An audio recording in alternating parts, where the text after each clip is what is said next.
You probably have heard this quote before. Let food be thy medicine and medicine be thy food. Hi, I'm Dr. Jarek Conrad. Welcome to Healthy and Black, where I share information about the state of health for Black America across 7 categories, from emotional health to physical health. I became plant-based over 15 years ago after losing so many of my family members to chronic health issues. Now I want to help you take control of your health.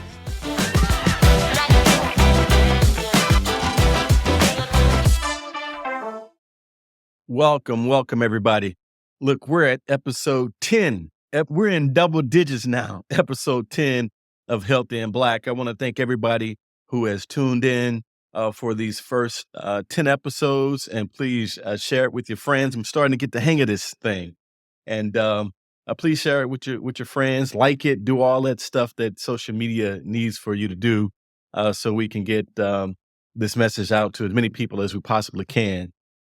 So today we want to talk a little bit about the state of things from a health standpoint and what we could do about it. You've heard me mention in previous episodes that we're sick and getting sicker. About 60% of Americans, it's about 129 million people, have at least one chronic health issue. That's heart disease, cancer, diabetes, obesity, hypertension. Of the 10 leading causes of death in the United States, many of them are these chronic health issues. About 5 of them are preventable and treatable. So this is stuff that we don't have to have. And when you think about all the technology that we have, and we have new medicines on the market, if I turn on television right now, it'll be a commercial about some new medication. There's all this technology, just incredible amount of advancement, it would seem. However, these numbers are going the wrong way. There are more people dealing with multiple chronic conditions. So, we're over 40%, somewhere around 42% of people have at least 2 or more of these chronic health conditions. And a whopping 12% have 5. It's 5 or more chronic health conditions. About 12% of the population has that. And these numbers are growing. So are we advancing from a health standpoint? We're advancing from a health technology standpoint. We have a lot of studies that can show more specifically what causes what and why, but somehow those studies, the results found in those studies are not inspiring people to live differently. Again, half of these chronic health conditions are avoidable or preventable. And let me say there's a cost. So obviously there's a cost in terms of human life. I've talked, many times about how this has impacted my family, but there's a dollar cost as well. If you think about all the money we spend on healthcare in the United States, somewhere over $4 trillion, about 90% of that money is to manage these chronic health conditions that are avoidable and reversible. So think about what health insurance would cost if we didn't have all these issues and these insurance companies weren't having to pay out to deal with these chronic health conditions. Just think about how much money that would save all of us if we didn't have all these chronic health conditions that are avoidable and reversible. So I hope you can agree that what's going on right now is troubling. It doesn't have to be this way. We just have to choose a different outcome. You probably have heard this quote before. Let food be thy medicine and medicine be thy food. That is Hippocrates. Hippocrates was the father of modern medicine. Well, I say modern medicine, he's really the father of medicine, because I don't know if you call 460 to 370 BC modern, but that's when Hippocrates lived. And the doctors today still cite the Hippocratic Oath. This is based on Hippocrates. Let food be thy medicine and medicine be thy food. So what he's saying is nature is providing what we need for our bodies to do what our bodies need to do. We're not relying on nature today. We're relying on labs. We're relying on companies to create shortcuts so that we can continue to beat up our bodies and mistreat our bodies and, see if we can have some kind of quick fix through popping a pill or some magic potion or some fancy diet. At some point, as adults, we have to say enough. Enough. I was talking with somebody recently and, really trying to get them to understand this. And I couldn't really get their attention when I was talking about all the positive benefits they could have from changing their diet and their lifestyle. And it just wasn't quite resonating until I finally said, well, what about the fact that there are people who are selling you products?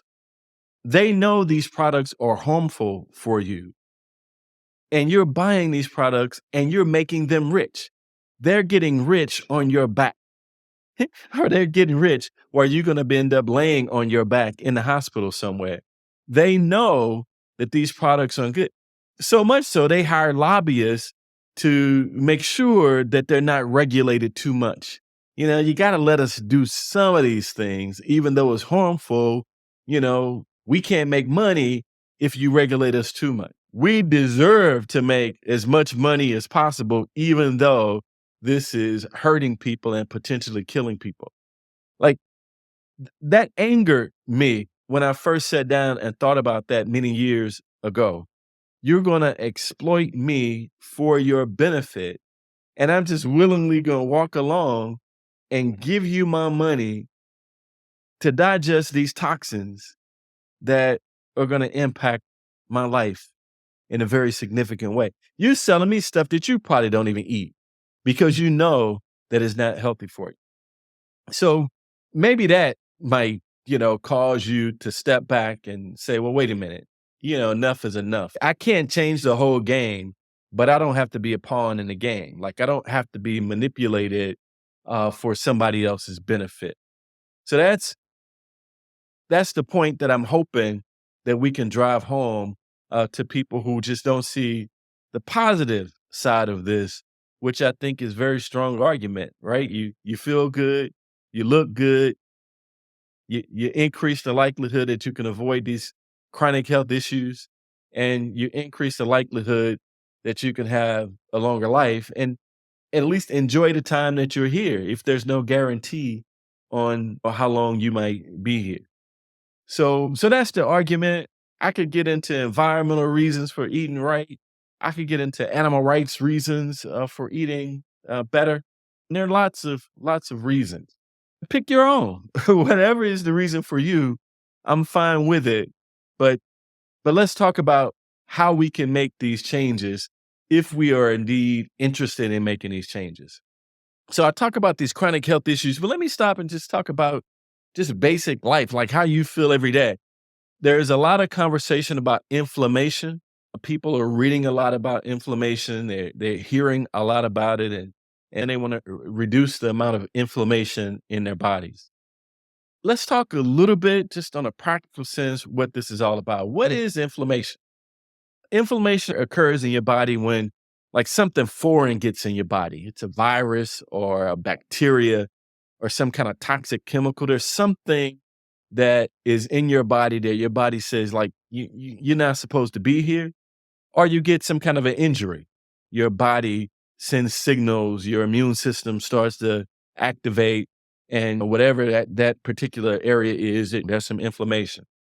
So, from that regard, the inflammation is a natural response from the body. The body wants to I always talk about this, right? The body wants some kind of homeostasis, it wants balance. Something gets in there that tries to throw that balance out of whack. The body goes into overdrive, wants to do something about it. But we have to be very careful when we talk about some of these terms. So, inflammation. Is inflammation all bad? Well, I just mentioned that if you get hurt, that particular body part will swell up. That's a warning signal that says, hey, stop doing whatever you're doing. You're going to have some long-term issues if you do that. So you twist your ankle swells, sit down, because if you keep going, you're going to hurt yourself. You can have inflammation that is acute, something that's happening like right now, or you could have inflammation that's chronic. And that's really what you're trying to avoid, right? The chronic inflammation where your body is always working to try to ward off that inflammation. And just think about it from a practical standpoint. If I got to deal with this, how am I dealing with my regular daily stuff I'm supposed to be dealing with? I like to think about this stuff from a really practical standpoint. So what is acute inflammation? So again, you get injured, your immune system sends out cells to trap bacteria or other offending agents in your body and start the healing process. It starts to heal that injured tissue. So that could last for a few hours, few days, but it's temporary, right? Your body goes into overdrive to try and help this situation. The chronic inflammation, though, is your body senses this inflammation, is sending out these cells. There's no injury. It's just in overdrive, trying to fix what's going on in your body. Some people are like in this chronic state of chronic inflammation because they've ingested some things that are causing the body to react that way. So I ask what I think about in terms of inflammation from a practical sense. One way to think about it from a nutrition sense is omega 3s. Omega 3s or have been for a long time just the most popular supplement on the market. When you look at the studies that look at the efficacy of omega 3s, they don't do a whole lot. That a lot of people are wasting their money on these. The reality is, if you understand how fats work in the body, you don't need to buy a whole lot of supplements. You don't need a whole lot of omega 3 supplements. So the body has different kind of fats. So one type of fat is this omega 6s, these fatty acids, right? And then you have the omega 3 fatty acids. Well, omega 6s they contribute to inflammation. Omega 3s fight against inflammation, ward off inflammation. So it makes sense. Okay, if inflammation is an issue, if I'm taking a lot of omega 3s, I can ward off all that inflammation. So I'll be in good shape. Well, what about not taking in all the omega 6s? Because there needs to be a balance. The omega 3s offset the omega 6s. So you're looking for a balance in those. If you ingest less omega 6s, you don't need all these omega 3s to try and counteract the effects of the omega 6s. So again, you need some. You can get walnuts and things like that have some omega 6s. The problem is we get a lot of our omega 6s in packaged food. They may have some sunflower oil or soybean oil or these kind of oils are typically high in omega 6s. So if you're eating a lot of packaged processed foods, you end up getting way more omega 6s than your body can tolerate, which causes all this inflammation. And then you have to try to do something with the omega 3s to balance that out. Eat less processed stuff and more natural omega 3s that are in like berries and stuff like that. And then you'll get the balance that you need without taking a supplement that may not do anything for you in the first place. So this is the kind of basic stuff that we need to think about. I've mentioned before on the podcast that, the average person eats over 70% of their caloric intake is processed foods. So think about all the inflammation associated with those processed foods. They've been stripped of nutritional value. That's not what Hippocrates is talking about. Processed foods are not medicine. So that's not what you want to eat. The other thing too, you've heard me mention before that processed foods are high in carbs. All carbs are not bad. The carbohydrates that come with vegetables and fruits and all those complex carbohydrates, they're fine for you. They break down slowly in the body. They don't cause the spike in blood sugar the way these processed foods with these very simple sugars and so these simple carbohydrates, they go into your body and immediately they spike up your blood sugar. So look for foods that are again fruits and vegetables. And when you have grains, whole grains, rolled grains, stone ground grains, cracked grains, they're going to be better for you. They're going to break down differently in the body. Let's talk about sugar. Let's talk about sugar. By this point, most people have read or heard about how sugar operates in the brain and overconsumption of sugar starts to operate in the brain the way a drug does. So it triggers some of the same brain responses that an addiction does. So we know sugar acts like a drug in the brain. What's interesting is that, and this is where I have to be careful because people get upset when I say this, but sugar's a drug. It's addictive. A lot of adults have a problem with this drug. We have kids, and what do we do first chance we get? Here, here's a lollipop. Here, have some candy as a treat. We start that process. We introduce them to something that they're going to potentially deal with, it could be a problem for them for the rest of their lives. We just got to think about the way we live and if it makes sense. Just because everybody does it and just because we've been doing it forever, that don't mean it makes sense. I mean, most people want to look out for the well-being of their kids. They're not thinking about the fact that I'm making them feel happy now, but I could be causing a whole lot of pain in the future. So think about that, especially young kids.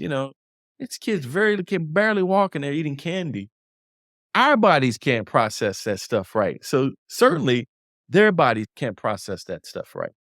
So we have to start thinking again about what we take as natural and normal and regular, and who's making money off of getting our kids high on candy and sugar. Who's making money? How bad is this sugar epidemic that we have? And this word epidemic, we use it a lot, but there's a lot of different types of epidemics that are going on, and sugar is one of them. The experts suggest that we should have about 25 grams of sugar a day. And in reality, we're consuming over 80 grams of sugar a day. So we're consuming more than 3 times the amount of sugar that the World Health Organization is suggesting that we should be consuming. Again, be careful because sometimes people hear, oh, that means I need no sugar, no fruit, no anything. That's natural sugar. That's not processed. So eating a piece of fruit is terrific. You're not only getting that sugar, but you're getting all the other vital nutrients that are in that piece of fruit, and you're getting it all together as opposed to extracting the juice and having this concentrated, juice. So if you're drinking orange juice all day, that's going to be a problem. That's going to be too much sugar. It's concentrated. Nature didn't intend for us to have 15 oranges, at one time. And again, you're missing a lot of the other stuff that associated with that orange, right? So I'm not suggesting you don't eat fruits. I'm suggesting be careful about fruit juices. The brain needs some sugar, right? We burn sugar for energy in the brain. We burn carbs primarily for energy in the body. So don't go overboard and say, I can never have anything that has any sugar, even a apple. We should be trying to eat some fruit every day. Salt is the next thing. I was taking a gourmet uh, cooking course during the pandemic. And in that course, they said the most important element of cooking is salt. And in many of the dishes, they had you put some salt in in the beginning when the water is boiling. They had you put a little more salt in later. They had you put salt in at the end. So when do we have this issue with people having high blood pressure, heart attacks, and stroke? All this salt, this excess sodium. Think about how much sodium we get a day versus how much we need. We need about 250 milligrams of sodium per day. We're getting about 3,300 milligrams, at least as of the last time I looked at the data, 3,300 milligrams. That's over 10 times the amount of sodium every day. And it's something that it's interesting because your taste buds change. Like once you stop having a bunch of salt in your food for a while, you go somewhere and they put some salt in there. You're like, oh, this is a lot of salt. You become very sensitive to those high levels of salt. You gotta learn how to cook without salt. There are other ways to flavor foods. So we've talked about sugars. We've talked about salts. Let's talk about fats. Let's talk about fats again as it relates to these oils. It, it's very important to know that there are some oils that are better than other oils. So if you're talking about olive oils, yes, they're better than some of the animal fat oils. Granted, but they're not necessarily better than no oils, right? Um, you got to be careful. And this is another area where we've been tricked. We've been duped. We've been bamboozled and hoodwinked on this one. One of the favorite stories I tell, I heard this, I forget who taught this lecture when I was taking my plant-based course. But this was one of the things that just really stuck out the most. We know that oils are 100% fat, right? It's all fat. So you go to the store and you see the cooking sprays. The cooking sprays say 0% fat, 0% cholesterol. So you get that stuff, man. This is healthy. And so you come home and you're making health conscious decisions. And so you're using the cooking spray. Psh, and you're cooking with that. Health conscious decision, right? Be very careful. If you have cooking spray in your house, go look at the label and see what the label says. So if you look very closely, you'll notice, yes, 0% everything, but the serving size, I think it's 0.25 grams. And the government allows for, if the serving size is under 0.25 grams, then you can zero out all the ingredients. So that's how you get the zero fat because the serving size is small.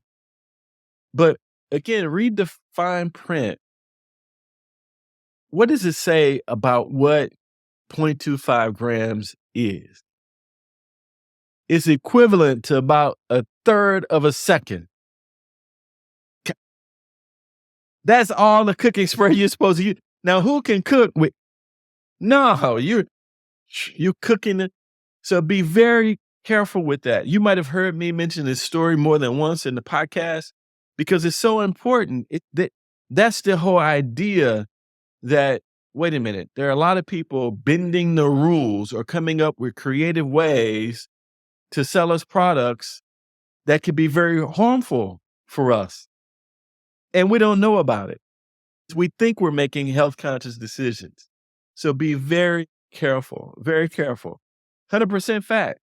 If you're eating a lot of heavy oils, it is going to be very difficult for you to lose weight. If you're working out, you're trying to eat healthier stuff, you eat a nice salad, but you drench it in oil, it's just going to be very difficult, very difficult. Now, again, there are, trans fats that have more omega 6s that cause more inflammation and all that. Yeah, there are some better fats and some worse fats, um, some better oils and some worse oils. But be very careful. Now, there are natural fats that we get from some of the things that we eat. Nuts have, some natural fats and all that stuff. Uh, but we should be targeting 10 to 15% of our total calories should be a fat. 10 to 15% of total calories. What do we consume today? You guessed it, 3 times that much. So about 35%. And again, that's the last I looked this up. It may be different. It may be higher now. So about 35% of our calories right now is fat. We wonder why we can't lose weight. So again, be very careful. There are other ways to cook without having to use oils. Even if you have stainless steel pans, you can cook with water. You can cook with water, understanding when to add water or not. You can use like vinegars, apple cider vinegar. A whole host of vinegars can be used as well. And most vegetables, they make their own sauce. They make their own liquid when you're cooking. If you have non-stick pans, it really shouldn't be a problem. Of course, you got to be careful about some of the coatings on a non-stick pan, so do some research on that. But you don't have to have, these oils to cook with. You just don't need them. So these are the main culprits. Of course, smoking and drinking, those contribute mightily to having chronic health conditions.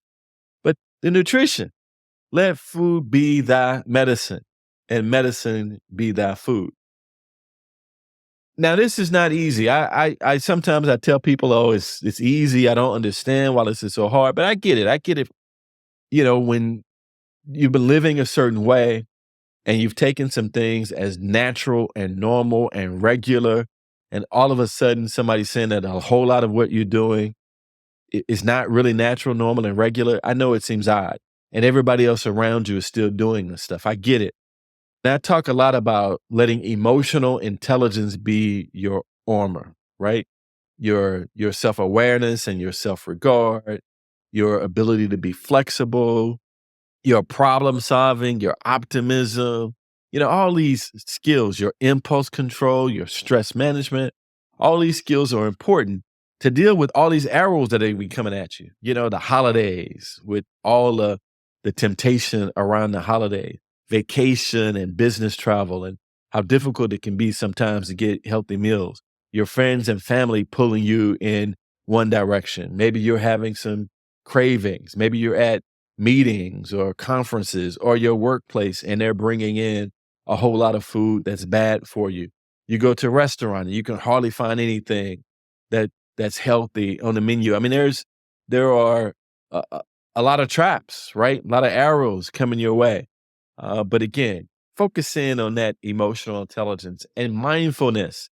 So in the moment, you can say, I'm not like everybody else. I don't want the results that everybody else is getting. I want something different. And if I want something different, I've got to do something differently. And you start to make those changes little by little if you need to go that route, or just turn it off and decide you're going to do something different. You're not going to be like everybody else. Thank you so much for tuning in to episode 10. Look, if I've said anything that you have questions about, you want to talk about further, you can reach out to me, Jarek at humanlikeme.com. Go to my website and see more information out there. If you're planning a meeting, you want me to come and speak to your group, certainly let me know. I love to do that. And if you're making some of these changes, I hope that you'll send me a note and say, hey, I'm making this change, or I've made this change. This is how I feel. This is how it's working for me. So until next time, don't let culture, cost, or convenience ruin your health. Take care, everybody. Thanks for joining me for this episode of Healthy and Black. I'm your host, Dr. Jarek Conrad. If you have feedback on today's episode, please email info@jarekconrad.com. I love to hear from you. Don't forget to visit jarekconrad.com to subscribe to my blog. Thanks for listening. Please tell your friends about the podcast. Until next time, don't let culture, cost, or convenience ruin your health.